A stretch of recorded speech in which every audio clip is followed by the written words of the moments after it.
Hello students, तो कैसे हैं आप? चलिए सभी फटाफट जुड़ जाइए। Good evening Saurabh, good evening Rishabh, सभी को गुड इवनिंग।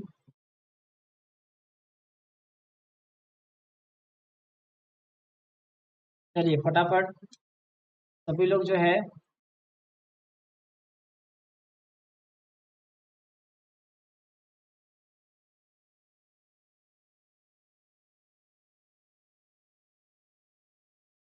चलिए सभी लोग जुड़ जाइए फटाफट। सभी लोग जुड़ जाइए। तो आज हम लोग क्या पढ़ने वाले हैं?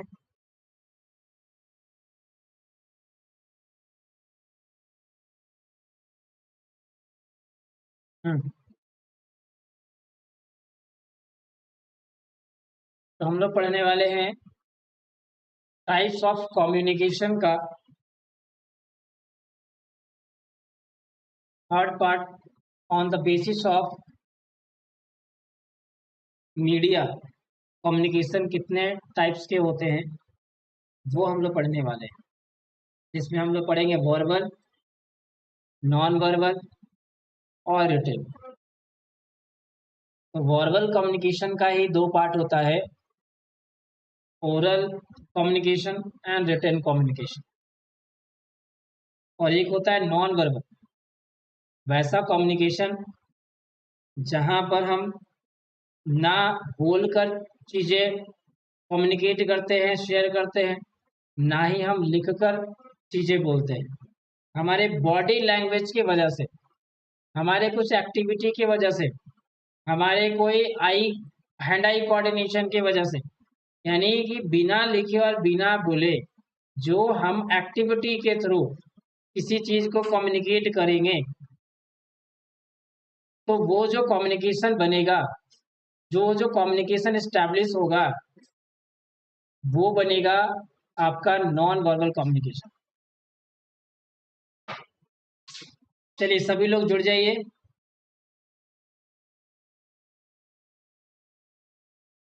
अभी तक सिर्फ दो लोग ही जुड़े हैं, सौरभ ऋषभ। बाकी लोग भी फटाफट जुड़ जाइए, क्लास स्टार्ट करते हैं हम लोग। 7:30 में क्लास का टाइमिंग है, जैसा कि आपको पता है।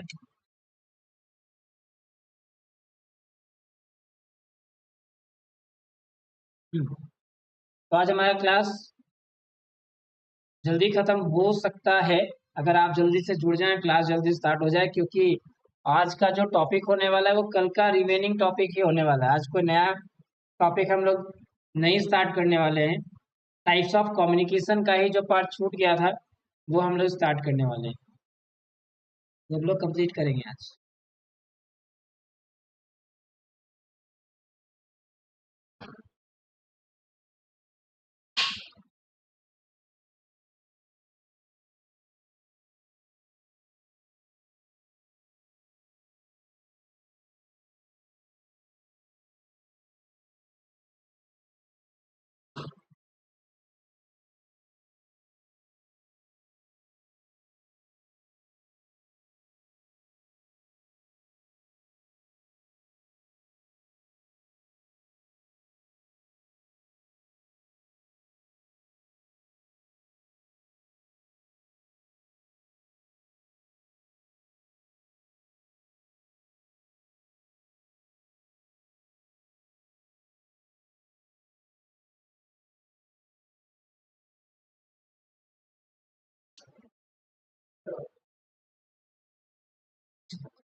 आज सभी को ऐड होने में क्लास ज्वाइन करने में इतना टाइम क्यों लग रहा है? 1 मिनट और टाइम बचा है। 1 मिनट के अंदर सभी लोग जो है क्लास ज्वाइन कर ले। क्लास स्टार्ट होने वाला है। 7:30 जैसे बजेगा मैं क्लास स्टार्ट कर दूंगा।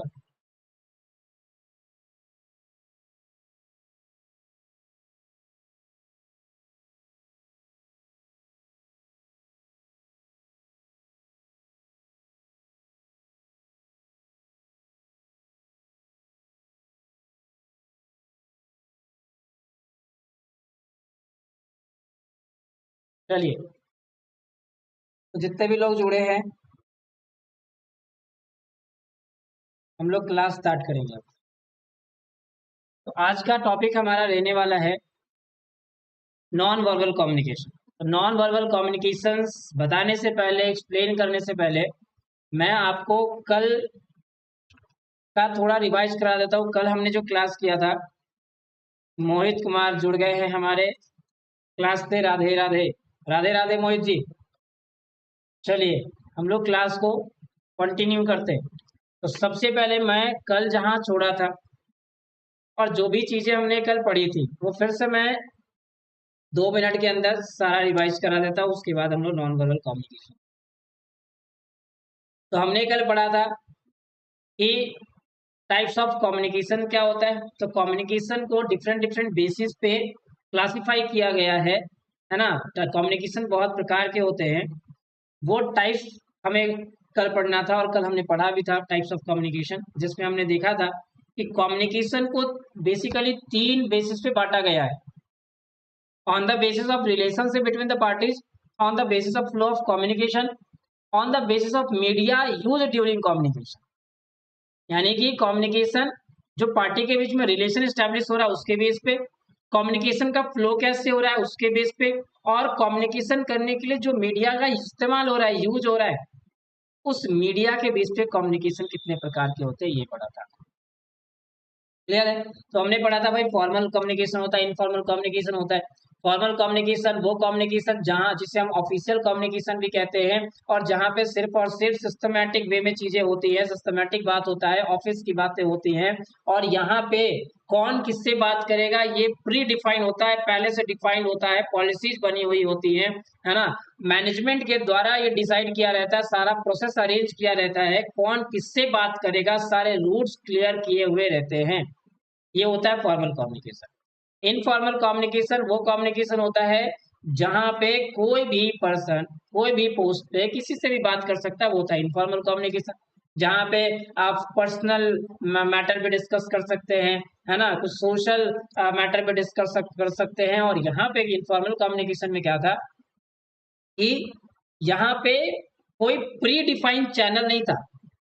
ये मैनेजमेंट के द्वारा इनफॉर्मल कम्युनिकेशन स्टैब्लिश नहीं किया जाता है, वो ऑटोमेटिकली ऑटोमेटिकली फॉर्म हो जाता है ऑर्गेनाइजेशन में, वो कम्युनिकेशन इनफॉर्मल कम्युनिकेशन। फिर हमने पढ़ा फ्लो ऑफ कम्युनिकेशन के बीच पे upward communication, downward communication, diagonal communication, horizontal communication, है ना। तो बेसिकली होता है वर्टिकल और हॉरिजॉन्टल और डायगोनल। वर्टिकल का 2 पार्ट होता है, अपवर्ड और डाउनवर्ड। अपवर्ड मैंने बताया था कि वो कम्युनिकेशन जो low to middle to top communication हो, मैसेज जाए, सजेशंस जाए, कंप्लेंट्स जाए, जो प्रॉब्लम है वो जाए, लो से मिडिल से टॉप, ये कम्युनिकेशन अपवर्ड कहलाता है। और डाउनवर्ड कम्युनिकेशन वो होता है जहां पे टॉप से मिडिल इंफॉर्मेशन आएगा, मिडिल से लो आएगा, यानी ऑर्डर पास होगा, ऑथोरिटी पास होगा, गोल पास होगा, है ना, वो डाउनवर्ड कम्युनिकेशन होता है। और डायगोनल कम्युनिकेशन जब एक डिपार्टमेंट के लोग दूसरे डिपार्टमेंट में जाके बात करेंगे, यानी इंटर डिपार्टमेंटल कम्युनिकेशन होगा, वो डायगोनल कम्युनिकेशन होगा। और हॉरिजॉन्टल कम्युनिकेशन क्या होता है, जहां पे सेम डिपार्टमेंट में सेम लेवल पे काम कर रहे लोग एक दूसरे से बात करते हैं, वो हॉरिजॉन्टल कम्युनिकेशन कहलाता है ना। जैसा मैंने आपको बताया था, अपवर्ड यानी नीचे से ऊपर की ओर, यानी लो टू टॉप पे, अप डाउनवर्ड यानी टॉप टू लो पे, डायगोनल यानी एक डिपार्टमेंट दूसरे डिपार्टमेंट जाके काम करेगा, इस बात करेगा, ये डायगोनल था। और हॉरिजॉन्टल में यानी कि सेम लेवल पे बात करेगा ये 2 लोग, तो उसको कहते हैं हॉरिजॉन्टल। आज हम लोग पढ़ने वाले हैं मीडिया यूज ड्यूरिंग कम्युनिकेशन, उसके बेस पे कितने प्रकार के, कितने टाइप्स के कम्युनिकेशन होते हैं, ये आज हम लोग पढ़ने वाले हैं। तो मेनली आपको यहाँ पे शो हो रहा होगा एक रिटन कम्युनिकेशन और एक गेस्चरल कम्युनिकेशन। अब हम लोग इसको डिटेल में पढ़ेंगे, है ना। मीडिया यूज ड्यूरिंग कम्युनिकेशन, आइए जरा हम लोग देखते हैं मीडिया यूज ड्यूरिंग कम्युनिकेशन के बेस पे कितने टाइप्स के कम्युनिकेशन। तो यहाँ आ जाइए। तो एक होता है आपका सबसे पहला वर्बल कम्युनिकेशन, सबसे आसान यही है। वर्बल कम्युनिकेशन वो कम्युनिकेशन होता है जहां पे हम अपनी बातों को, एक स्पीकर अपनी बातों को वर्बली कहता है, ओरली अपने मुंह से बताता है, वो वर्ड्स को बोलकर बताता है, बोलकर कम्युनिकेट करता है, वो कम्युनिकेशन वर्बल कम्युनिकेशन। देखिए क्या लिखा हुआ है, verbal communication it uses spoken words to communicate a message। Message को कम्युनिकेट करने के लिए बोलकर, है ना, शब्दों को बोलकर बताया जाता है, यूज किया जाता है। It is the most effective form of communication. और कम्युनिकेशन का सबसे इफेक्टिव, सबसे बेस्ट तरीका कौन सा है, यही सामने से बोलकर। क्यों? क्योंकि यहाँ पे फीडबैक जो है ना वो तुरंत कंटिन्यू चलते रहता है दो लोगों के बीच में। जब दो लोग आपस में बात कर रहे हो, है ना, ओरली बात कर रहे हो, तो दोनों स्पीकर और जो रिसीवर है वो सामने से एक दूसरे को फीडबैक देते हैं, बहुत ही जल्दी इंटरचेंज होता है फीडबैक, है ना। It leads to the rapid यानी fast interchange of information and feedback. Information का जो पास होता है, ये जो इंटरचेंजिंग होता है, ट्रांसफर होता है ना, ट्रांसमिशन जो होता है, एक्सचेंज होता है, वो बहुत जल्दी होता है। There are fewer chances of misunderstanding as the communication between parties। यानी कि यहाँ पे बहुत कम चांसेस होते हैं जो मिसअंडरस्टैंडिंग क्रिएट हो सकता है, बहुत कम चांसेस होते हैं मिसअंडरस्टैंडिंग के, क्योंकि यहाँ पे सामने से बात हो रहा है। अगर कोई मिसअंडरस्टैंडिंग किसी पार्टीज को हो रहा है तो वो क्लियर कर लेगा तुरंत एक दूसरे से, है ना। तो वर्बल कम्युनिकेशन का मतलब क्या हुआ, वो कम्युनिकेशन जहाँ पे हम चीजों को बोलकर एक्सप्रेस करते हैं, है ना, मैसेज को कम्युनिकेट करते हैं बोलकर, शब्दों को बोलकर करते हैं, है ना। और ये most effective form of communication, यहाँ से एमसीक्यू बनेगा कि मोस्ट ऑफ इफेक्टिव कम्युनिकेशन कौन सा है, तो वर्बल कम्युनिकेशन। क्योंकि यहाँ पे रैपिड इंटरचेंज होता है इंफॉर्मेशन और फीडबैक का स्पीकर और रिसीवर के बीच में। और यहाँ पे मिसअंडरस्टैंडिंग का बहुत ही कम चांसेस होता है, रेयर चांसेस होता है, क्योंकि यहाँ पे पार्टीज के बीच में सारी चीजें क्लियर हो जाती है। ये है वर्बल कम्युनिकेशन। वर्बल कम्युनिकेशन में दो चीजें होती है, एक होता है आपका ओरल और एक होता है आपका रिटन। तो ये तो ओरल हो गया बोलकर, और रिटन यानी लिखकर। तो अब हम लोग पढ़ेंगे रिटन। रिटन के पहले होगा नॉन वर्बल कम्युनिकेशन। तो वर्बल तो क्लियर हो गया बोलकर, अब नॉन वर्बल कम्युनिकेशन में आ जाओ। नॉन वर्बल यानी यहाँ तो क्लियर हो गया कि बोलकर कोई भी बातें नहीं होंगी। वैसा कम्युनिकेशन जहां पे कहीं ना कहीं हम बोलकर बातें नहीं करेंगे, बोलकर मैसेज नहीं पास करेंगे। तो भाई कैसे करेंगे, क्योंकि रिटन कम्युनिकेशन तो अलग है, वर्बल बोलकर, रिटन कम्युनिकेशन लिखकर, और नॉन वर्बल ना बोलकर और ना लिखकर। तो कैसे करेंगे, तो फिर यहाँ पे हम इस्तेमाल करते हैं अपने body language.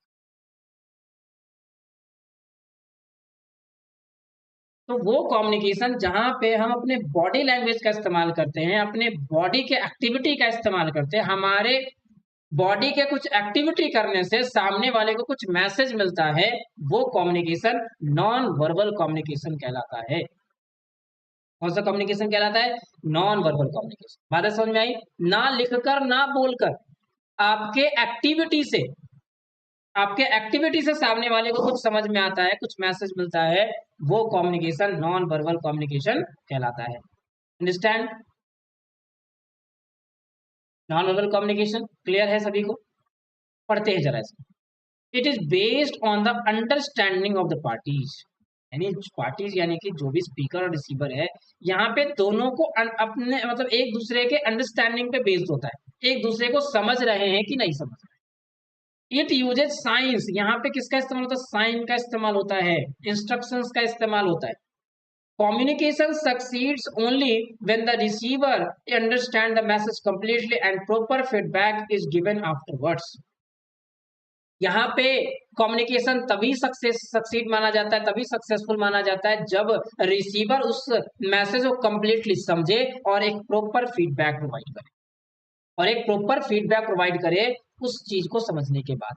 It compliments the verbal communication, it compliments the verbal communication. यानी वर्बल कम्युनिकेशन क्या करता है, कॉम्प्लीमेंट्स करता है ये, यानी कहीं ना कहीं एक तरह से वर्बल कम्युनिकेशन को ये पूरा बनाता है। यानी कि जो वर्बल कम्युनिकेशन में कमी रह जाती है, जैसे एग्जांपल के तौर पे अभी लाइव समझो, अगर मैं आपको हाथ को चुपचाप ऐसे रख के समझाऊं तो थोड़ा सा कहीं ना कहीं ऑड फील होगा, मेरे कॉन्फिडेंस में कमी आएगा आपको। मैं एकदम सीधा जो है नॉर्मल ऐसे रह के और आपको बस बोले जा रहा हूँ बोले जा रहा हूँ, तो कहीं ना कहीं आप में आपको मेरे में कॉन्फिडेंस की कमी नजर आएगी। आपको लगेगा कि मैं नर्वस हूँ, लेकिन मैं हैंड आई कोऑर्डिनेशन आपके साथ आई कांटेक्ट भी कर रहा हूँ और अपने हाथों से आपको समझाने का प्रयास भी कर रहा हूँ, है ना, अपने हाथों का मूवमेंट से। तो जो ये हाथ का जो मूवमेंट्स है वो वर्बल कम्युनिकेशन को क्या कर रहा है, कॉम्प्लीमेंट कर रहा है। यानी जो वर्बल कम्युनिकेशन यानी सिर्फ बोलकर जो चीजें समझा नहीं पा रहे, वो इसकी मदद से, हेल्प से और अच्छे से समझ में आएगा जब आप वर्बल कम्युनिकेशन कर रहे हैं। इसीलिए बोला गया है नॉन वर्बल कम्युनिकेशन को compliments of the verbal communication, है ना। तो वर्बल कम्युनिकेशन का सबसे पहला तरीका होता है आई कांटेक्ट। आई कांटेक्ट यानी कि अगर आप किसी से आंख मिला रहे हैं, यानी कि वो उसको ये मैसेज दे रहे हैं कि आप उसकी बातों में इंटरेस्टेड है ना, आप उसकी बात समझ पा रहे हैं, ये भी तो एक मैसेज देना हुआ कि यू आर अंडरस्टैंडिंग, है ना, you are understanding the message of the second parties. आप सामने वाला पार्टीज का जो है, सेकेंड पार्टीज का आप इंफॉर्मेशन को समझ रहे हैं, मैसेज को समझ पा रहे हैं, क्योंकि आप उससे आई कांटेक्ट कर रहे हैं, है ना। तो नॉन वर्बल कम्युनिकेशन वो कम्युनिकेशन हुआ जहां पे ना बोलकर ना लिखकर कम्युनिकेशन हो रहा है, यहाँ पे कहीं ना कहीं साइन का इस्तेमाल हो रहा है ना, साइन का इस्तेमाल हो रहा है। और यहाँ पे कम्युनिकेशन तभी सक्सेस होता है, पूरा होता है, जहां पे रिसीवर कंप्लीट मैसेज को समझेगा और प्रॉपर फीडबैक देगा, और it compliment the verbal communication, और ये वर्बल कम्युनिकेशन को पूरा करता है। अब नॉन वर्बल कम्युनिकेशन के कुछ टाइप्स होते हैं, है ना, कुछ टाइप्स आप जानते हैं, कुछ टाइप्स आप फील भी करते होंगे, लेकिन कुछ अलग टाइप्स जो आपको पता भी नहीं चलता है, लेकिन कुछ मैसेज प्रोवाइड कर देता है सेकंड पार्टीज को, जिससे भी आप कम्युनिकेट करने जा रहे हैं ना, जिससे भी आप कम्युनिकेट करने जा रहे हैं उस पार्टीज को आपके कुछ किए बिना ही कुछ मैसेज चला जाता है। कैसे, आपको हम आगे बढ़ाते हैं। Types of non verbal communication, सबसे पहला देखो क्या है यहाँ पे, क्रोनोमिक्स। क्रोनोमिक्स का मतलब पता है क्या होता है, टाइम से रिलेटेड होता है ये बात। टाइम से रिलेटेड का मतलब क्या होता है कि अगर कोई पर्सन बहुत पंक्चुअल है, डिसिप्लिन है ना, स्पीच को बड़ा ही फ्लुएंट तरीके से दे रहा है, बहुत ही स्पीड में दे रहा है, इससे समझ में आता है कि वो पर्सन कैसा है। अगर आपको मीटिंग में बुलाया जाता है और आप मीटिंग में टाइम पर पहुंचते हैं, तो आपका ये टाइम पर पहुंचना भी सामने वाले को एक मैसेज प्रोवाइड कर रहा है कि यू आर पंक्चुअल, आप पंक्चुअल हैं। यानी सोचिए, आपने ना बोला ना आपने लिखा, सिर्फ आपने मीटिंग में टाइम पर पहुंचकर सामने वाले को मैसेज दिया कि यू आर दी पंक्चुअल, आप अपने काम के प्रति पंक्चुअल हैं, डिसिप्लिन है, इसीलिए टाइम पर आए हैं। अगर टाइमिंग 7:30 बजे की है और आप 7:30 बजे पहुंच चुके हैं मीटिंग में, यानी कि आप जो है अपने काम के प्रति क्या है, दृढ़ हैं, आप अपने काम के प्रति जो है वो जिम्मेदार है, रिस्पॉन्सिबल हैं, एक अच्छा मैसेज जाएगा लोगों के बीच में। आ रही बात समझ में, क्रोनोमिक्स का मतलब समझ में आया। देखो क्या कहता है, the use of time in communication is chronemics. Communication में जो टाइम का यूज है, कम्युनिकेशन में जो टाइम का यूज है वो है chronemics, which speaks about the personality of the sender और रिसीवर, जो कि सेंडर और रिसीवर का पर्सनालिटी को डेवलप करता है। जैसे मैं कुछ आपको बताने वाला हूं और आप, जैसे ही मैं क्लास लेता हूं, आप लेट से आते हैं, तो कहीं ना कहीं ये आपके पर्सनालिटी को शो कर रहा है कि आप पंक्चुअल नहीं हैं। या मैं ही बोल देता हूं कि मैं 7:30 बजे आऊंगा और मैं ही आ रहा हूं 7:45 बजे, यानी कि मैं पंक्चुअल नहीं हूं, मैं अपने आपके आपके प्रति जो जिम्मेदारी मेरी है, मैं उसे ढंग से नहीं निभा पा रहा हूं, है ना। तो नॉन वर्बल कम्युनिकेशन का पहला टाइप समझ में आया, क्रोनोमिक्स का। यानी क्रोनोमिक्स जो है वो कम्युनिकेशन में जो टाइम का यूज है, जिससे कि कहीं ना कहीं सेंडर और रिसीवर की पर्सनालिटी को शो करता है, वो हमारा क्रोनोमिक्स कहलाता है। Like punctuality, speed of speech, fluency of speech. आप अगर एकदम फ्लुएंट बोल रहे हैं, तो जो बोल रहे हैं वो तो लोगों को समझ में आ ही रहा है, लेकिन आपके फ्लुएंट बोलने से एक और मैसेज जा रहा है लोगों के बीच में कि आप बहुत अच्छा बोलते हैं, आप लोगों को कन्विंस कर लेते हैं, ये मैसेज आता है। आपकी पर्सनालिटी जो है इससे एस्टिमेट लगाए, मतलब एक पोटेंशियल आपका मेजर किया जाता है एक तरह से। ये है क्रोनोमिक्स। आई थिंक क्लियर हो गया होगा आपको, क्रोनोमिक्स बहुत डिफाइन कर दिया मैंने। समझ में आ गया? नॉन वर्बल कम्युनिकेशन यानी कि आपका टाइम पे पहुंचना, आपका स्पीड में स्पीच देना, है ना, आपको आपका जो लैंग्वेज है उसको अच्छे से प्रोनाउंस करना, ये सब बिना बोले जो है आपको एक मैसेज, आप कहेंगे कि यहाँ पे तो आप बोल रहे हैं, वो बोलना, आप जो बोल रहे हैं वो तो इन्फॉर्मेशन जा ही रहा है, लेकिन आपके फ्लुएंट बोलने से एक अलग मैसेज गया कि आपका जो स्पीच है वो बड़ा फ्लुएंट है, आप बहुत अच्छा बोलते हैं, ये अलग से मैसेज गया। आपने स्पीच में ये नहीं बोला कि मैं अच्छा बोलता हूँ, बट आपके स्पीड से, आपके फ्लुएंसी से लोगों के पास मैसेज गया कि ये बंदा जो है वो बहुत अच्छा बोलता है, ये मैसेज गया बिना आपके ये बोले। इसको कहते हैं क्रोनोमिक्स। क्लियर हो गया? क्लियर हो गया श्रेयांश आपको क्रोनोमिक्स? पक्का? चलिए, तो नेक्स्ट आते हैं। नेक्स्ट है वोकैलिक्स और पारा लैंग्वेज। अब देखो, वोकल, वोकैलिक्स को वोकल वर्ड से आया, या पारा लैंग्वेज। देखो होता है क्या है, जैसे मैं कभी कभी किसी बात को टोन हाई करके बोलता हूँ, कभी किसी बात को टोन लो करके बोलता हूँ, है ना। कभी जो है कुछ ऐसे सेंटेंस होते हैं जिसे एकदम लगातार, मतलब सांस फूलने लगता है फिर भी उसे कंप्लीट करते हैं, ये हो गया वोकैलिक्स। यानी जब इसीलिए कहा जा रहा है बार बार कि जो नॉन वर्बल कम्युनिकेशन है वो कॉम्प्लीमेंट है किसका, वर्बल कम्युनिकेशन।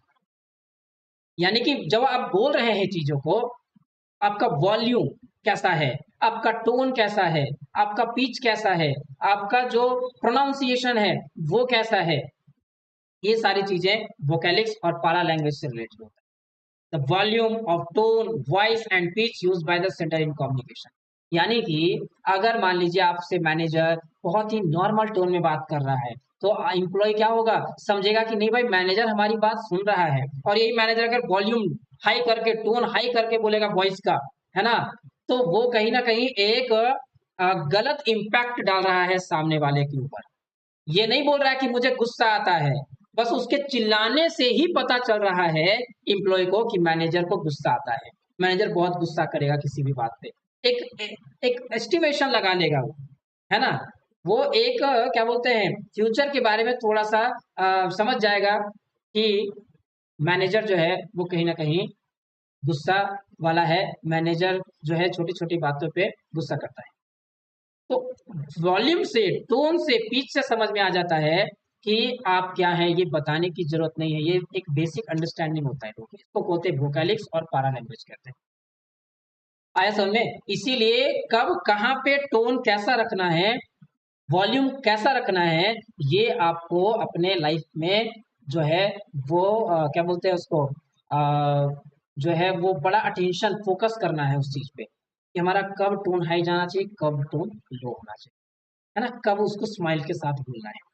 कोई चीजें हम स्माइल के साथ बोल रहे हैं तो ये क्या हो जाएगा, वोकैलिक्स का पार्ट होगा कि हम चीजों को बहुत सॉफ्ट तरीके से बोलने का प्रयास करें, जिससे कहीं ना कहीं सामने वाला रिसीवर जो है वो हमसे इम्प्रेस होगा, है ना। तो कहीं ना कहीं हम जो टोन हाई करके बोल रहे हैं, जो बोल रहे हैं वो वर्बल कम्युनिकेशन हुआ, लेकिन जो मेरा टोन हाई हुआ, वॉल्यूम हाई हुआ, ये एक अलग मैसेज दे रहा है कि मुझे गुस्सा आता है, ये नॉन वर्बल कम्युनिकेशन।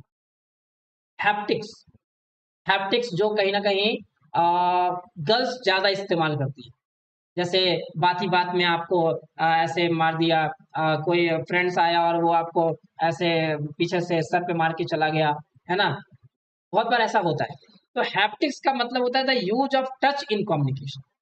कम्युनिकेशन में आप एक दूसरे को किस प्रकार से टच करते हैं, ये भी एक मैसेज देता है ना। टच का भी एक बहुत बड़ा रोल है हमारे लाइफ में, हमारे कम्युनिकेशन में, है ना।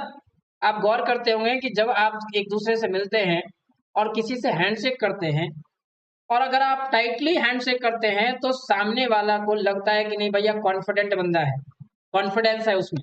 और यही आप बहुत लोग से मिलते होंगे जिससे आप हाथ हाथ मिलाते होंगे तो बड़ा ऐसे ही लूज तरीके से पकड़ता है वो, यानी कहीं ना कहीं उसमें कॉन्फिडेंस की कमी है। वो कहीं ना कहीं आपसे इंटरेस्टेड नहीं है मिलने के लिए, कहीं ना कहीं उसे आपसे बात करने में कहीं ना कहीं हेजिटेशन हो रहा है ना। तो टच से भी बहुत सारी चीजें पता चलती हैं। तो आप जब किसी से मिल रहे हैं तो आप ये नहीं कहते कि मैं नर्वस हूं, ये नहीं बोल रहे हैं आप। आपके हैंड शेक करने की वजह से, वो किस तरीके का आपने हैंड शेक किया है, टाइटली हैंड किया, हैंड शेक किया, जैसे आप गौर करते होंगे जितने भी लीडर्स होते हैं ना, वो जब एक दूसरे से मिलते हैं तो बहुत देर तक जो है वो हैंड को शेक करते रहते हैं, बहुत देर तक, यानी और दोनों बहुत टाइटली पकड़ते हैं, यानी दोनों कॉन्फिडेंट है। कॉन्फिडेंट तभी तो नेता बना है भाई। लीडर का मतलब कॉन्फिडेंस नहीं रहेगा तो लीडर कैसे बनेगा इतने बड़े लेवल पे। तो टच का बहुत बड़ा मान्य जो है वैल्यू है हमारे कम्युनिकेशन में। ठीक है, तो अगर आप एक बैड टच गुड टच भी समझते होंगे, है ना, तो टच से जो मैसेज जा रहा है कि आप नर्वस नहीं है, आप कॉन्फिडेंट हैं, तो ये बोलने की जरूरत नहीं पड़ती कि यू आर कॉन्फिडेंट। वो आपके हैंड से करने से, आपके टच करने से, एक दूसरे जो भी बहुत सारा क्या होता है कि जब इंटरव्यू होता है तो पैर हिलता है, यानी आपके मूवमेंट से जो है वो कहीं ना कहीं जो है सामने वाले को पता चल रहा है कि यू आर नर्वस, है ना। तो हैप्टिक्स का मतलब समझ में आ गया। कम्युनिकेशन जो टच का इस्तेमाल होता है ना, जो हम किसी को टच करते हैं उससे जो मैसेज आता है वो कहलाता है haptics, non verbal communication. Fourth आता है kinesics. It studies the body language of a person. यहाँ पे जो मैं पैर हिलाने वाला बात कर रहा था कि पैर हिल रहा है, या हमने जो पैर चढ़ा के बहुत सारे लोग बैठते हैं और बहुत सारे लोग जो है ऐसे हैंड को हाथ को मिलाकर बैठते हैं, तो ये कहीं ना कहीं जो भी आप कर रहे हैं एक्टिविटी और बॉडी लैंग्वेज के साथ जो भी आप एक्टिविटी कर रहे हैं वो कहीं ना कहीं सामने वाले को कुछ ना कुछ मैसेज देता है। और इसी की स्टडी को किनेसिक्स कहते हैं। जैसे हमने एक पढ़ा था, बॉडी लैंग्वेज का किताब पढ़ा था, है ना, कम्युनिकेशन में कौन कौन से बॉडी पोस्चर्स होते हैं जिससे कि सामने वाला आपके बारे में कुछ जो है वो अंदाजा लगा सकता है, आपको आपके पोटेंशियल को एस्टिमेट कर सकता है ना, तो अनुमान लगा सकता है। तो यहाँ पे सबसे इंपॉर्टेंट बात बताया गया कि आप आई कांटेक्ट जरूर करें, जिससे भी आप बात कर रहे हैं आई कांटेक्ट जरूर करें, और लगातार भी आई कांटेक्ट नहीं करना है, लगातार भी ज्यादा देर तक आई कांटेक्ट नहीं करना है, लेकिन कांटेक्ट बनाकर रखना है। अगर कांटेक्ट बनाकर नहीं रखते हैं तो तो ये जो है ये एक साइन है कि आप उसकी बातों में इंटरेस्टेड नहीं है, या आप उनसे बात ही नहीं करना चाहते, या उससे आप हटना चाहते हैं, उस बात से आप हटना चाहते हैं। या अगर आपका पैर मूव कर रहा है इसका मतलब है कि आप नर्वस हैं, कहीं ना कहीं आप कॉन्फिडेंट नहीं, है ना, आपका पोस्चर सही नहीं है, वो आगे पढ़ेंगे हम लोग, पोस्चर सही नहीं है आपका। अगर आप बहुत डाउन खड़े हैं यानी आपका जो है कॉन्फिडेंस लूज है। तो किनेसिस का मतलब होता है body language of a person. तो आप जब किसी पर्सन के बॉडी लैंग्वेज के बारे में स्टडी करेंगे या फिर बॉडी लैंग्वेज की आपको नॉलेज होगी, तो किसी भी पर्सन के बॉडी लैंग्वेज से आप समझ सकते हैं कि वो पर्सन झूठ बोल रहा है, सच बोल रहा है, कॉन्फिडेंट है, कॉन्फिडेंट नहीं है। उसके बिना बताए आप चीजें समझ जाएंगे। तो देखो कम्युनिकेशन हुआ ना, चीजें आप समझ गए। तो जब आप किसी के बॉडी लैंग्वेज की स्टडी किए हुए हैं और उस स्टडी के माध्यम से जब चीजें आप समझते हैं उसको नॉन वर्बल कम्युनिकेशन कहते हैं, जिसका नाम पार्ट होता है, जिसको डिफाइन किया गया किनेसिक्स के रूप में, KINESICS, किनेसिक्स के रूप में। आगे बात समझ में, किनेसिक्स जब हम किसी के बॉडी लैंग्वेज से खुद कुछ चीजें समझ लेते हैं उसे हम किनेसिक्स कहते हैं। Next, proxemics. Proxemics, the distance maintain by a person while communicating with others। The distance maintained by a person while communicating with others।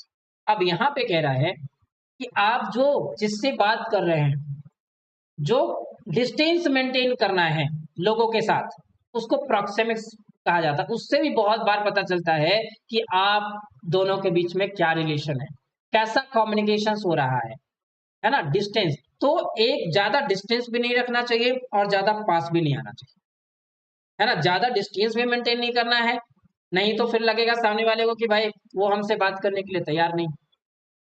The distance maintain by a person while communicate with others. तो जब एक दूसरे से जब बात कर रहे हैं तो उससे जो डिस्टेंस मेंटेन कर रहे हैं बात करने के दौरान, उससे भी कहीं ना कहीं लोगों के दिमाग में जो चीज कुछ ना कुछ चीजें जाती हैं कि प्रोक्सेमिक्स उसी को कहते हैं जहां पे पर्सन बात करने के दौरान जो डिस्टेंस मेंटेन करता है वो उससे भी कुछ ना कुछ मैसेज जाता है, इसको प्रोक्सेमिक्स कहते हैं।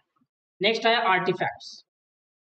आर्टिफैक्ट्स बहुत ही अलग चीज है, थोड़ा सा मतलब देखने में लग रहा है आर्टिफैक्ट्स, लेकिन इसमें होता क्या है, इसमें लिखा है the study of the appearance of a person, लेकिन मैं आपको बता रहा हूं कि इसमें क्या होता है। जैसे बहुत बार पर्सन क्या होता है ना कि अंगूठी पहना हुआ रहता है, ज्वेलरी पहना हुआ रहता है, और टैटू बनवाया हुआ रहता है बॉडी पे, है ना, और ड्रेसेस उसका बढ़िया है, वर्क उसका ड्रेसिंग सेंस अच्छा है।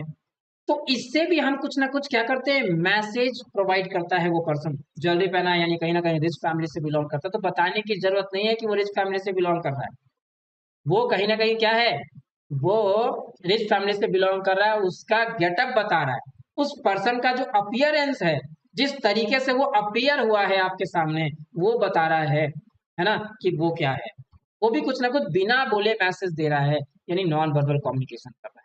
तो आर्टिफैक्ट्स का मतलब सिंपली क्या होता है, अपीयरेंस ऑफ पर्सन की स्टडी करना, कि पर्सन ने क्या पहना है, जो है उसका गेटअप क्या है, हेयर स्टाइल कैसा है उसका, ज्वेलरी पहना है क्या, ड्रेसिंग सेंस कैसा है उसका, जूते कैसे पहने हैं, इस सब से भी स्टडी की जाती है। बहुत सारे लोग आकलन करते हैं, उसको जो है एस्टिमेट कर लगा लेते हैं कि हाँ भाई ये पर्सन ऐसा होगा। तो बिना बोले ही चीजें लोग मैसेज पहुंच जा रहा है लोगों तक कि हम क्या हैं, वो पर्सन कैसा है, इसको बोलते हैं आर्टिफैक्ट्स।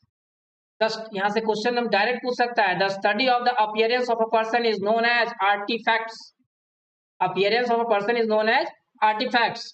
द स्टडी ऑफ, देखो यहां से पूछेगा, the study of body language of a person is known as kinesics. ऐसे सवाल बनेंगे आपके एग्जाम में। तो आर्टिफैक्ट्स क्लियर हुआ कि पर्सन का अपीयरेंस कैसा है फ्रंट लोगों के सामने, उस अपीयरेंस से स्टडी करके कुछ मैसेज, अपीयर मैसेज क्या बोलते हैं उसको, रिसीव करना, इसको आर्टिफैक्ट्स कहते हैं। क्लियर है। फिर होता है sign language. Sign language, language ये अब एक अलग टॉपिक हो गया, साइन लैंग्वेज। ठीक है, तो आर्टिफैक्ट्स यहां तक क्लियर हुआ सभी को।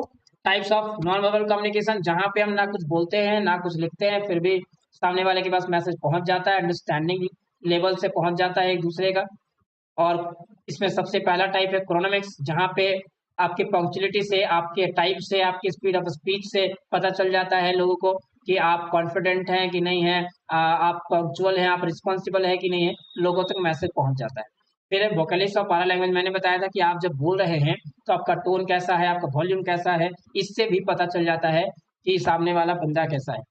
फिर हैप्टिक्स, आप जो बात करने के दौरान जो आपका टच है, उस टच से भी पता चलता है कि आप कैसे हैं। फिर है किनेसिक्स, आपकी बॉडी लैंग्वेज के स्टडी से पता चलता है कि आपका परफॉर्मेंस कैसा है, आप कैसे हैं, आपका पर्सनालिटी कैसा है। आप जब लोगों से बात करते हुए आप जो डिस्टेंस मेंटेन करते हैं उसको प्रॉक्सिमिक्स कहते हैं, और उससे भी बहुत सारी चीजें लोगों को समझ में आती हैं कि आप कितने फैमिलियर हैं, आप कितने लोगों से हटके हैं। बहुत सारे लोग क्या होते हैं कि ग्रुप में जाना ही नहीं चाहते, डिस्टेंस मेंटेन करके रखते हैं, साइड में रहते हैं, है ना। आर्टिफैक्ट्स का मतलब क्या होता है, जब हम पर्सन के अपीयरेंस को स्टडी करेंगे और उससे कहीं ना कहीं एक एस्टिमेशन लगाएंगे कि वो बंदा कैसा है, उसकी स्टडी को हम आर्टिफैक्ट्स कहते हैं। अब यहाँ से एक नया टॉपिक आया, sign language. Sign language, language in language sign language, language in itself is a combination of set of sophisticated sign and symbols. कहता है लैंग्वेज जो है वो कहीं ना कहीं बहुत सारे कॉम्बिनेशन, है ना, एक खुद कॉम्बिनेशन है बहुत सारे सेट्स का, बहुत सारी साइन एंड लैंग्वेज का कॉम्बिनेशन ही लैंग्वेज होता है। For example, two friends making gestures towards each other to communicate in front of strangers or when they are uncomfortable to speak in front of a third party। यानी कि बहुत बार ऐसा होता है कि हम लोग जो है, जैसे सबसे बढ़िया एग्जाम्पल है इसका, जब आप एग्जामिनेशन हॉल में जाते हैं, आप एग्जामिनेशन हॉल में जाते हैं तो वहां पे आपको कुछ आंसर्स पूछना होता है एक दूसरे से, तो आप कुछ ऐसा साइन का इस्तेमाल करते हैं जिससे कि टीचर आपको पकड़ ना पाए, है ना, करते हैं ना, उसी को कहते हैं साइन लैंग्वेज। कि थर्ड पार्टी के पास आप वो चीजें बोलना नहीं चाहते, स्ट्रेंजर के पास कम्युनिकेट नहीं करना चाहते हैं, है ना, और फिर भी दो लोग कम्युनिकेट करना चाहता है, वहां पे जो चीजें इस्तेमाल होती है उसको गेस्चर कहते हैं।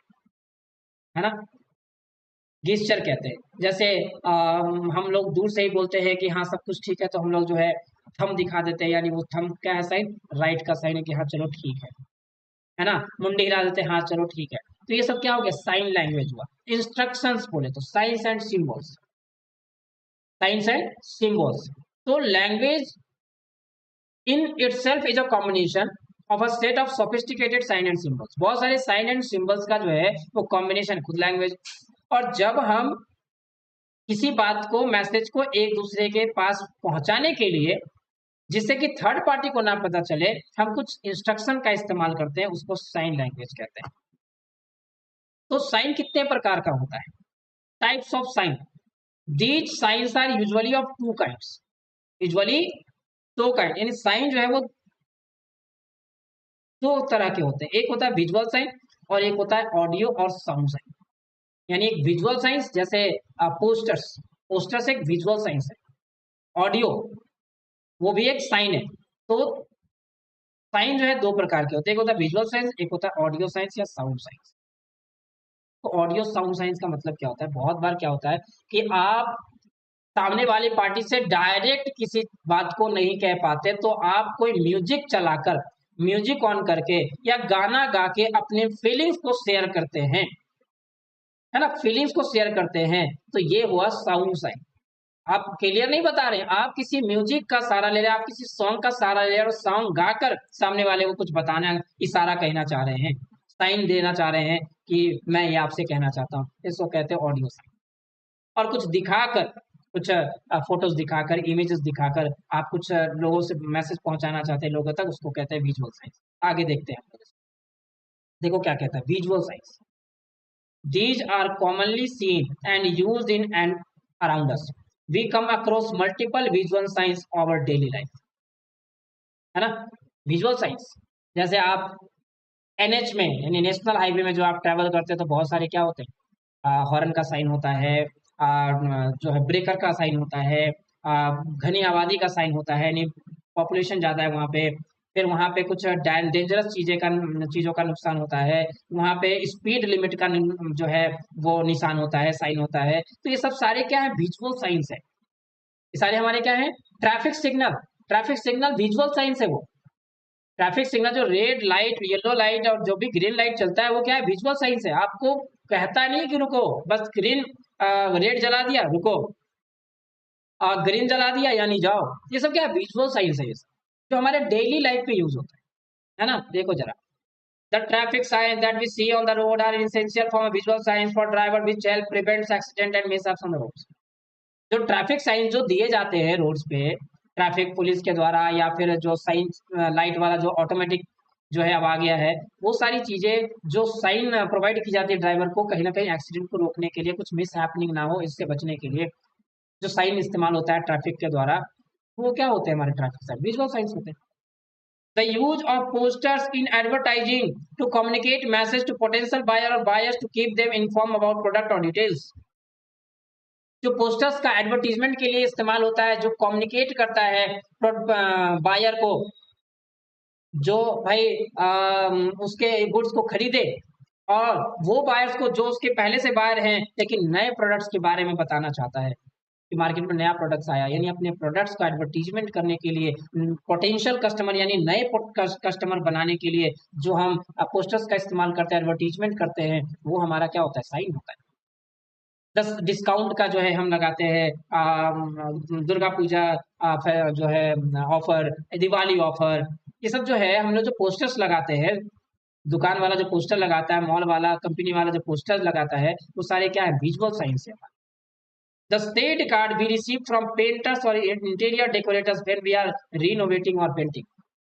जो आप पेंटर्स के दुकान पे जाते हैं या इंटीरियर डेकोरेटर्स के पास जाते हैं, तो लोग आपको कैटलॉग दिखाता है, क्या दिखाता है, कैटलॉग दिखाता है। या फिर आप साड़ी की दुकान में ही जाते हैं, वहां पे आपको कैटलॉग दिखाता है, या सेट कार्ड दिखाता है। या ब्यूटी पार्लर जाते हैं तो वहां भी आपको सेट कार्ड दिखाता है। मेकअप में भी सेट कार्ड होता है कि कौन सा सेट करना है आपको, कौन से कलर के आपको जो है वो नेल पेंट करना है, जो भी है।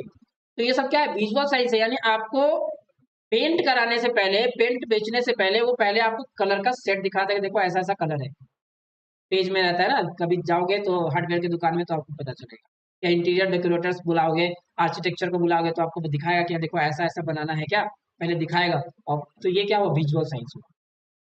फिर मैप्स जो आप देखते हैं वो क्या है, वो जो मेट्रो सिटी में देखते हैं आप, मेट्रो में देखते हैं साइंस, वो सारे हमारे विजुअल साइंस है।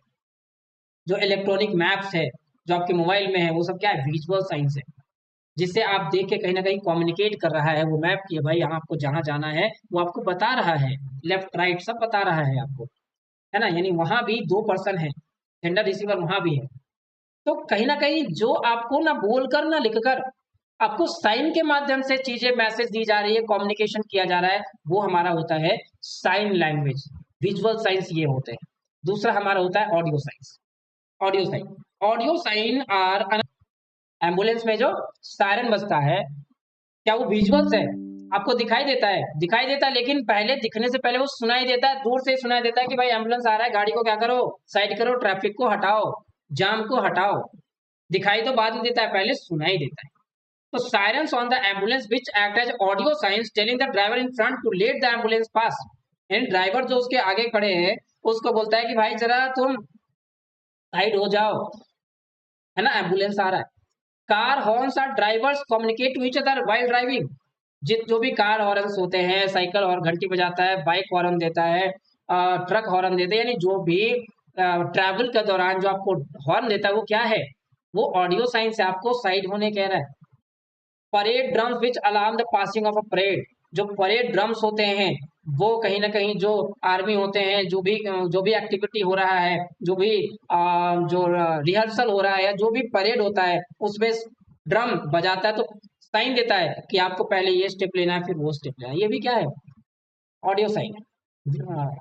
फिर है sound sign, warning signals and alarms telling people to vacate in case of building fire, है ना, आग लगना, कोई विपदा आ जाना, तो वार्निंग सिग्नल जो बजता है, घंटी बजता है, वो क्या है। या जो स्कूल में जो छुट्टी होता है घंटी बजा के, वो भी क्या है, ऑडियो साइन है। जो आपके एग्जामिनेशन हॉल में जो घंटी बजाई जाती है वो भी क्या होता है, वार्निंग सिग्नल होता है, यानी ऑडियो साइन होता है कि भाई टाइम खत्म होने वाला है ना। ना ही बोलकर ना ही लिखकर, है ना, ना ही बोलकर ना ही लिखकर आपको मैसेज पास किया जा रही है। नॉन वर्बल कम्युनिकेशन हुआ, नॉन वर्बल कम्युनिकेशन के टाइप देखे, फिर हमने साइन लैंग्वेज, जो साइन से हम जब कम्युनिकेट करते हैं चीजों को तो साइन लैंग्वेज होता है। और फिर वो साइन लैंग्वेज दो प्रकार के होते हैं, एक होता है ऑडियो साइन और एक होता है विजुअल साइन। विजुअल साइन यानी कुछ ना कुछ शो करके, और ऑडियो साइन कुछ ना कुछ जो है ऑडियो की मदद से, साउंड की मदद से जब हम चीजें कम्युनिकेट करते हैं वो साउंड साइन या ऑडियो साइन कहलाता है। क्लियर है। एडवांटेजेस ऑफ साइन लाइन और disadvantage of sine line. Advantage of sine line क्या होता है, poster and paintings have an educational value, people perceive and remember the visual signs that are attractive, it is an effective means of communication if properly used, pictures and drawings can also lead to mental motivation for many people, it promotes creativity and uniqueness। चलिए मैं इसके ऊपर से समझाते हुए चलता हूँ, नीचे से समझाते हुए चलता हूँ। अगर आप साइन लैंग्वेज का इस्तेमाल करते तो क्या कहता है, it promotes creativity and uniqueness. यानी कि अगर आप चाहें तो साइन लैंग्वेज का, ऑडियो साइन का या विजुअल साइन का अगर आप चाहें इस्तेमाल करें तो आप कहीं ना कहीं अपने गुड्स को एक क्रिएटिव तरीके से, यूनिक तरीके से लोगों तक उसे पहुंचा सकते हैं, लोगों को अवेयर कर सकते हैं, अपने प्रोडक्ट को प्रमोट कर सकते हैं।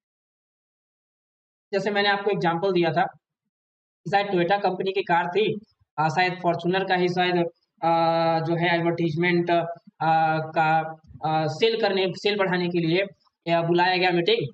तो उसमें कुछ एडवर्टीजमेंट के तरीके मांगे गए अब सारे एम्प्लॉय से, लेकिन कुछ बढ़िया आइडिया नहीं मिला, यूनिक आइडिया नहीं मिला। आइडिया तो बढ़िया मिला बट यूनिक नहीं मिला।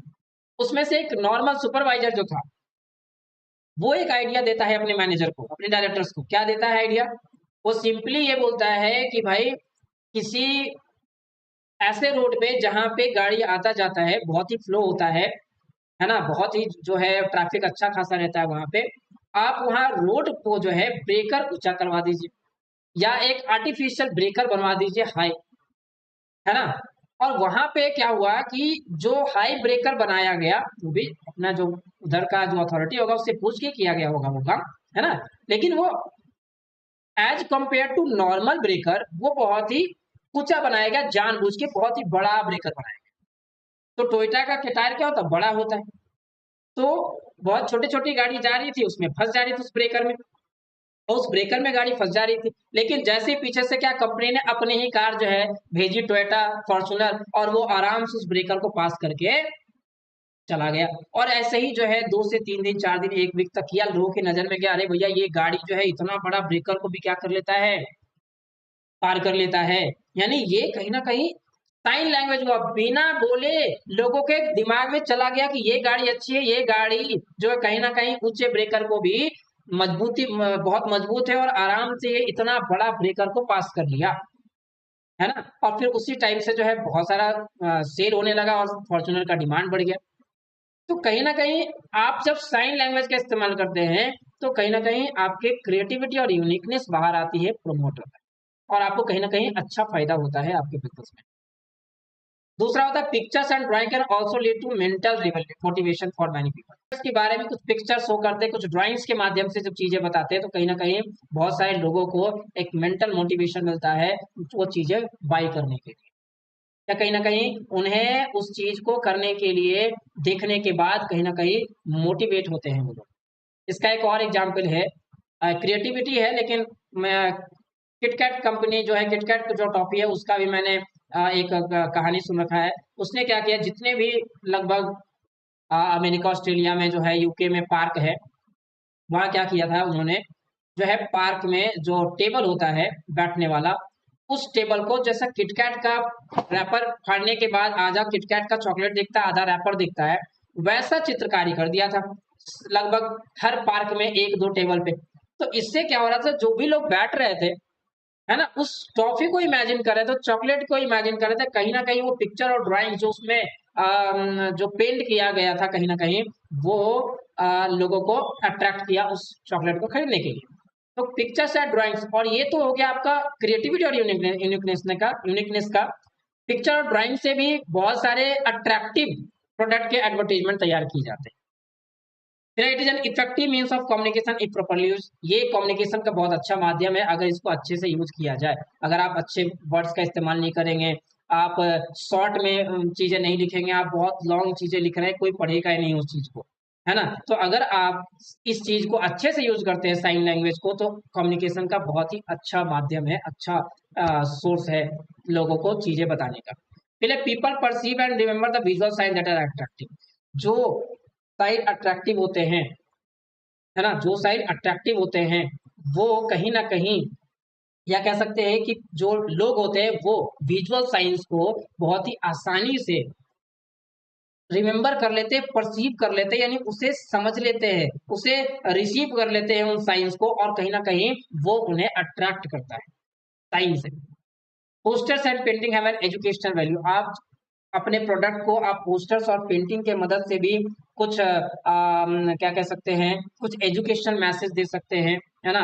और कहीं ना कहीं आप पोस्टर्स और पेंटिंग का आप अपने प्रोडक्ट को इस्तेमाल करने के लिए, प्रोडक्ट को एडवर्टाइज करने के लिए भी इस्तेमाल कर सकते हैं, जो कहीं ना कहीं लगता है कि नहीं भाई कंपनी जो है वो अच्छा काम कर रही है, कहीं ना कहीं लोगों को एजुकेशन वैल्यू दे रही है। एजुकेशन वैल्यू का मतलब क्या हुआ कि भाई पोस्टर्स बना रहे हो, यानी उन्हीं लोगों के लिए बना रहे हो जो कहीं ना कहीं पढ़े लिखे हैं। जो पढ़े लिखे नहीं है, उन पोस्टर्स को लिखे, जो उसमें लिखा हुआ है वो तो पढ़ेगा नहीं, तो उसमें फिर पिक्चर्स और ड्राइंग्स अगर आप डालेंगे तो उनको समझ के वो चीजें समझेंगे कि नहीं भाई ये कहना चाह रहा है। तो कहीं ना कहीं साइन लैंग्वेज का कहीं ना कहीं बहुत बड़ा रोल है आपके कम्युनिकेशन। डिसएडवांटेजेस क्या है, sometimes sign language might not effective enough convey a message, यानी बहुत लोग उस मैसेज को समझ नहीं पाते हैं बहुत बार। ये एक डिसएडवांटेज है साइन लैंग्वेज का। If the receiver does not understand sign language, communication might become difficult. अगर रिसीवर साइन लैंग्वेज नहीं समझ पा रहा है तो कहीं ना कहीं कम्युनिकेशन क्या होगा, डिफिकल्ट होगा, चीजें समझनी मुश्किल हो जाएगी अगर वो रिसीवर आपकी बातें साइन को नहीं समझ रहा है तो। इट इज, अब जैसे अब कोई बहरा, अब जो है सायरन का आवाज नहीं सुन रहा है एम्बुलेंस का, तो वो उसकी गलती है, वो तो बहरा है, सुन नहीं पा रहा है। तो कहने का मतलब क्या है कि अगर चीजें साइन लैंग्वेज को कोई समझ नहीं पा रहा है, सुन नहीं पा रहा है, देख नहीं पा रहा है, तो साइन लैंग्वेज का कहीं ना कहीं डिसएडवांटेज है। It is not use properly, sign language can create huge misunderstanding between the parties. और अगर ये अच्छे से ये इस्तेमाल नहीं किया जाता है जाए जाए या फिर नहीं किया जाता है, जिससे कि कहीं न कहीं पार्टीज़ के बीच में बहुत बड़ा मिसअंडरस्टैंडिंग क्रिएट हो सकता है या इसके वजह से हो जाता है। तो ये है डिसएडवांटेज ऑफ साइन लैंग्वेज। फिर है कुछ नए methods, modern methods of non verbal communication, जिसमें आता है जिंगल।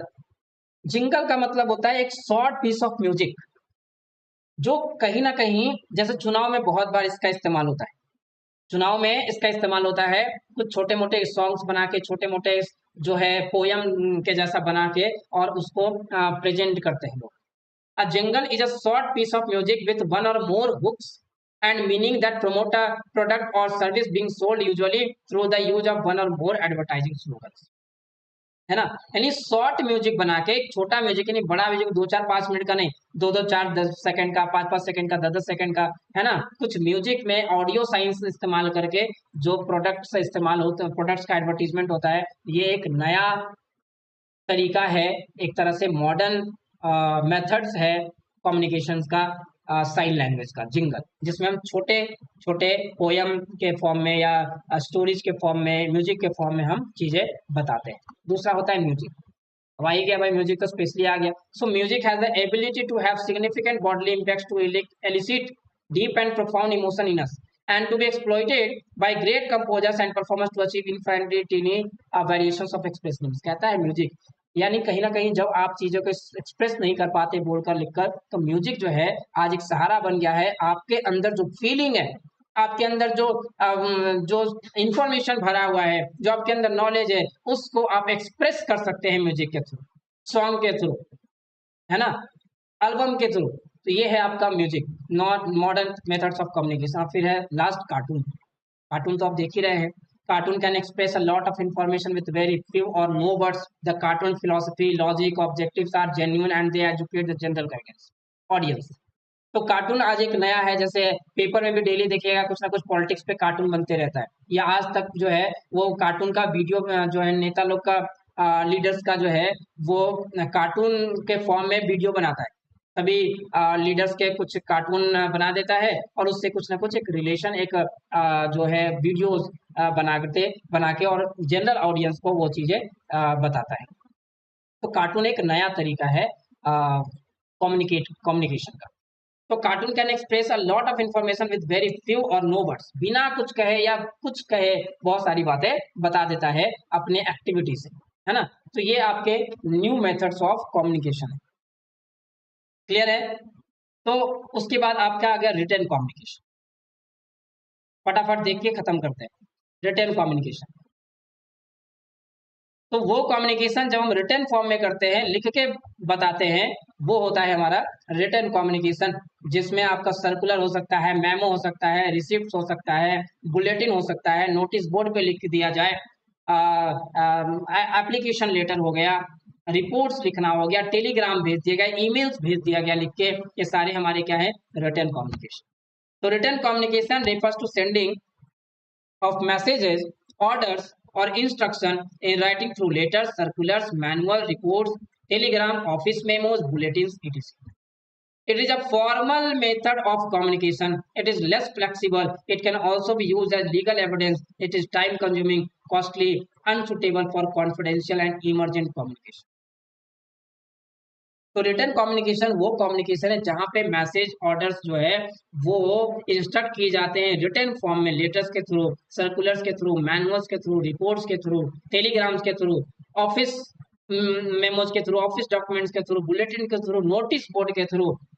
तो ये सब हमारे रिटन कम्युनिकेशन के मेथड्स होते हैं, रिटन कम्युनिकेशन के पार्ट होते हैं।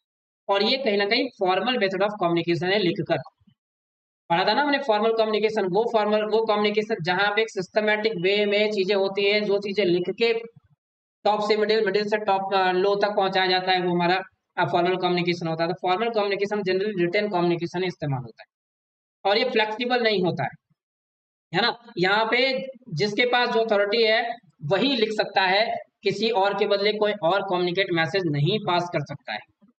It can also be use as legal evidence. और जब आप किसी चीज को लिखकर किसी को बताते हैं तो कहीं ना कहीं वो एक लीगल एविडेंस के रूप में इस्तेमाल किया जाता है, इस्तेमाल किया जा सकता है।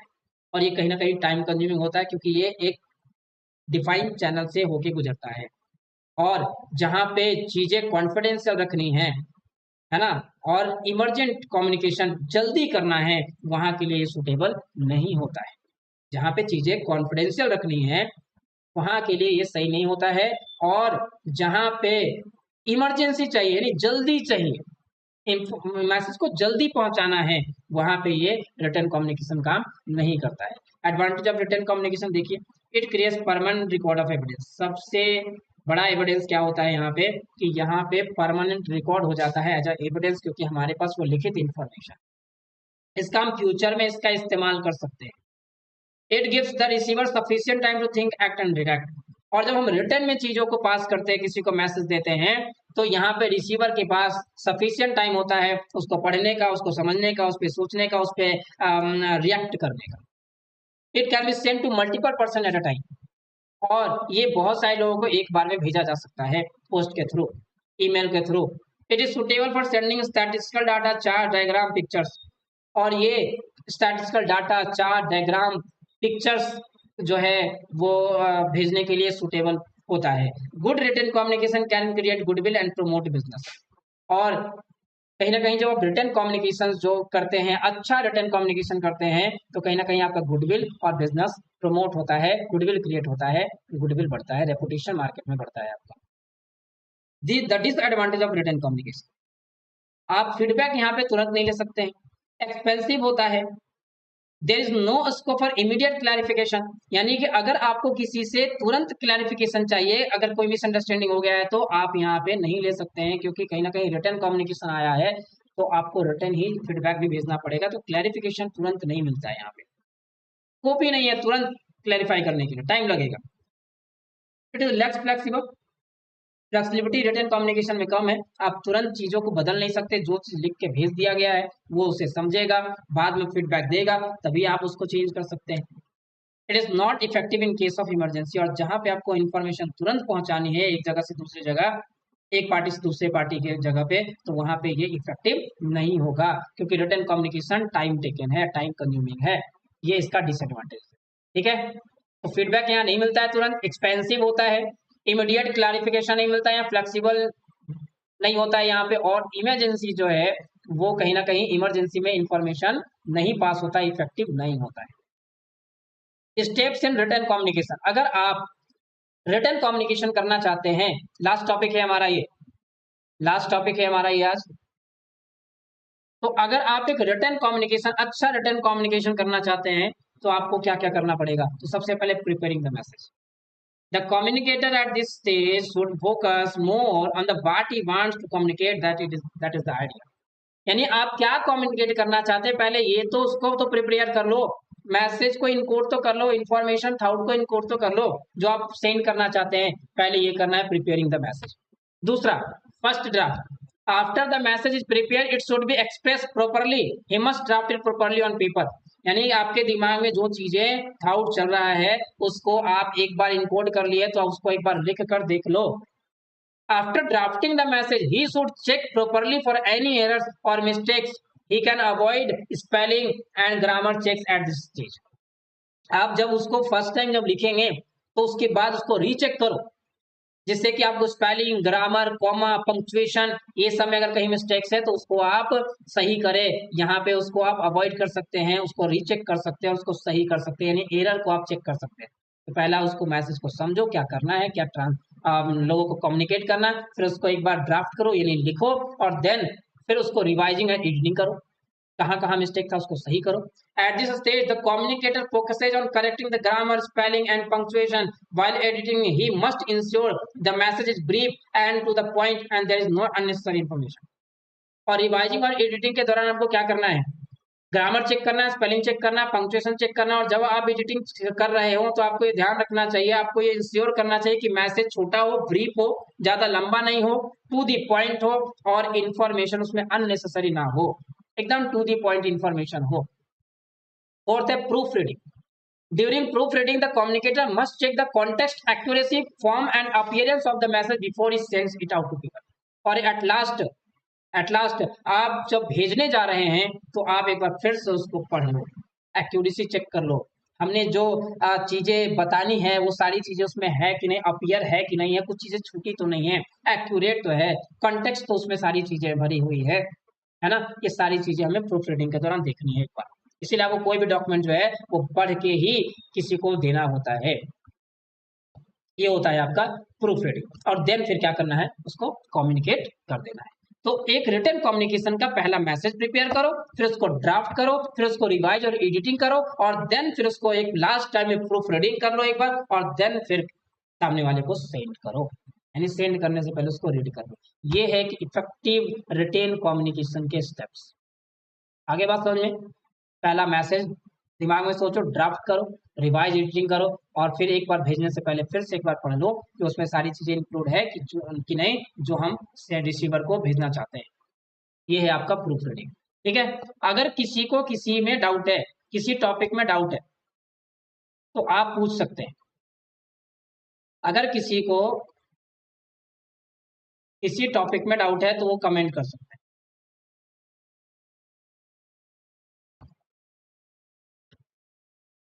अगर किसी को डाउट है,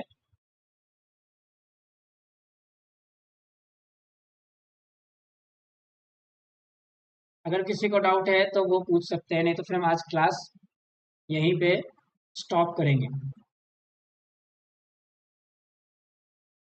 क्योंकि मैं मेरा फिर से थोड़ा गला खराब खराब लग रहा है।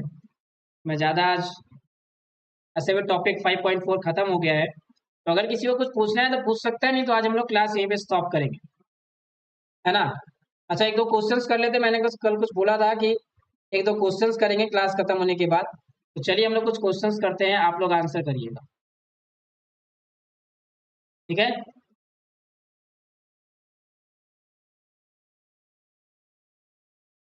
हम लोग कुछ क्वेश्चंस करते हैं, आप आंसर करिएगा।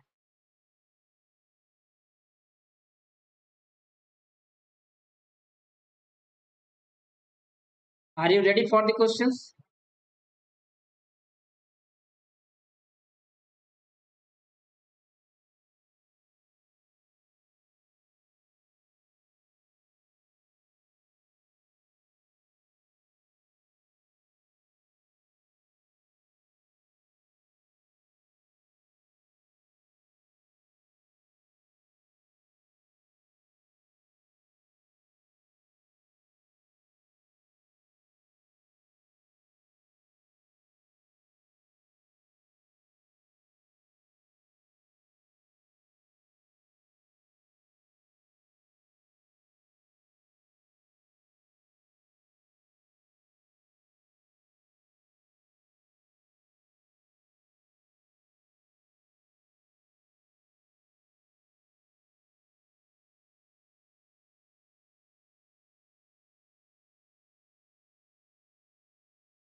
चलिए, सवाल आपका आ रहा है, पहला सवाल।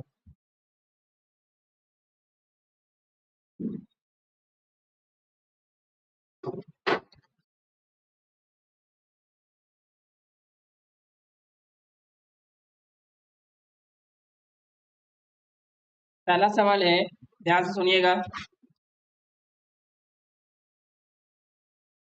विच of the following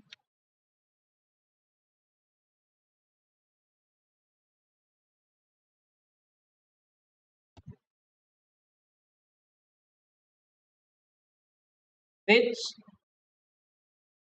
of the following is not an advantage of formal communication? Formal communication का कौन सा एडवांटेज इनमें से नहीं है? ऑप्शन: रिलायबल, भरोसेमंद, fast, secrecy, none of the above.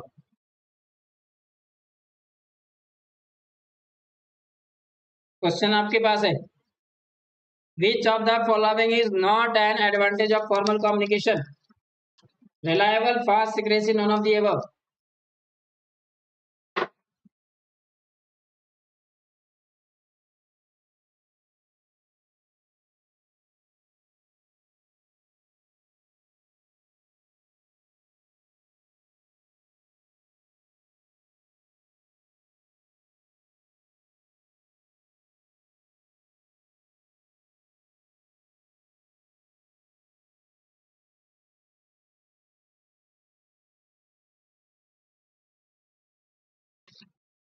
Answer बताइए।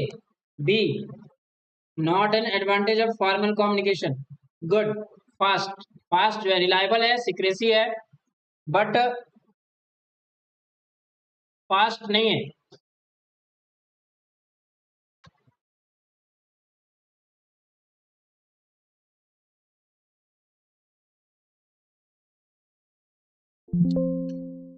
Next question. बाकी लोग आंसर नहीं कर रहे आज। नेक्स्ट क्वेश्चन आ रहा है आपके सामने। Study of body language of a person is called. Body language person का स्टडी करना क्या कहलाता है? Option kinesics, B CHRONEMICS chronemics, पारा language,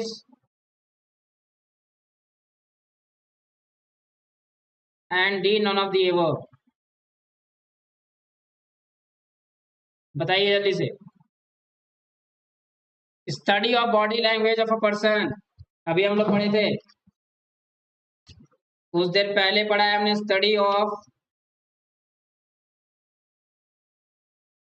study of body language of a person, kinesics, very good. Only Rishabh Raj giving the answer. बाकी सब कहाँ हैं भाई? चलो एक लास्ट सवाल, एक लास्ट सवाल।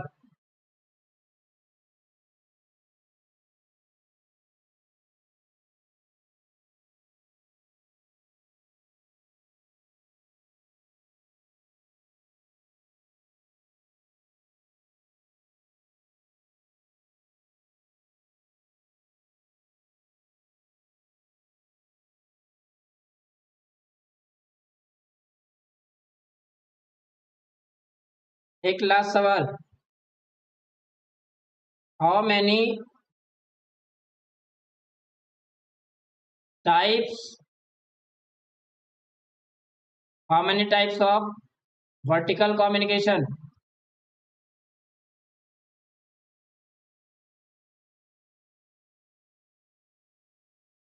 How many types of vertical communication?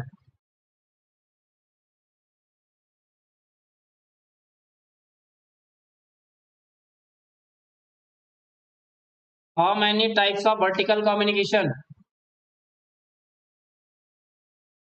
1 2 3 4।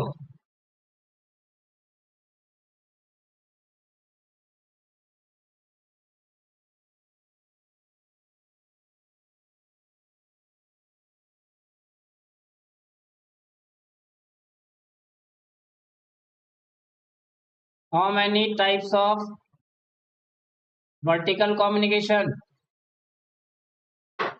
No one. Answer इसका 2।